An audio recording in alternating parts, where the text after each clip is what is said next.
இன்னைக்கு சிங்கப்பெண் படை என்று இருந்த ஒன்றை புதுசா பேர் எல்லாரும் சொன்னாங்கல்ல, காப்பி பேஸ்ட் ஸ்டிக்கர் என்ன, கிட்டத்தட்ட எந்த திட்டம் இருக்குன்னே தெரிய மாட்டேங்குது. உங்களுக்கு தெரிஞ்சாதானே நம்ம புதுசா பண்றோமா இல்லையான்னு உங்களுக்கு தெரியும்.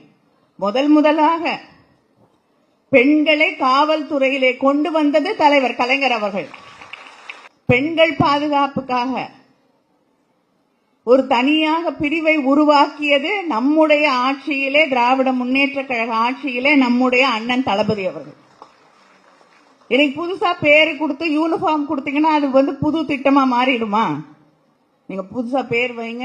ஆனா பெண்களை தயவு செய்து இந்த ஆட்சியிலே அவர்களுக்கு பாதுகாப்பை எதை சொல்லி ஆட்சிக்கு வந்தீங்களோ அதை செய்யுங்க. முதல் முறையாக திருட்டுறையில் ஏறி வந்தது திரு கருணாநிதி அவர்கள் தான். இந்த இடத்துல நம்ம அது பதிவு பண்ணணும்.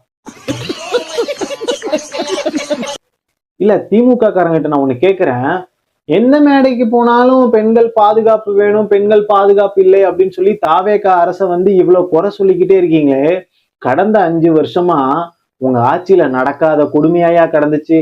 நீங்கெல்லாம் என்னமோ தியாகி மாதிரியும், என்னமோ மக்களுக்காக போராடின மாதிரியும், அப்படியே மேடை ஏறுனா அப்படியே என்னமோ மக்கள் கிட்ட என்னமோ நல்லா அப்படியே மக்கள் கிட்ட அப்படியே நல்ல பேர் வாங்குற மாதிரி என்னமோ பேசிட்டு இருக்கீங்க.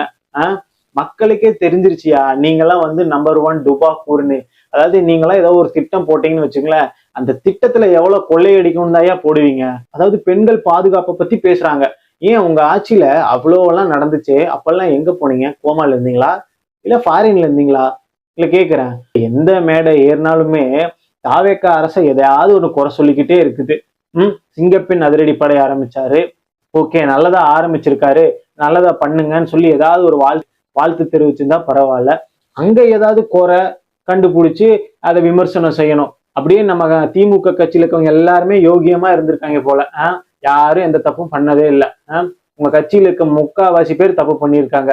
உங்க கட்சியில இருக்கவங்க பேரு மேடை ஏறுனா வச்சுங்களேன், கெட்ட வார்த்தையும் பெண்களை இழிவா பேசுறதா வழக்கமா வச்சிருப்பீங்க. அப்பெல்லாம் நீங்க கனிமொழி மேடம் எந்த குரலுமே கொடுக்கவே இல்லை. இப்போ எதிர்கட்சி ஆனோடனே இவ்வளவு குரல் கொடுக்குறீங்க. உச்சமே இல்ல.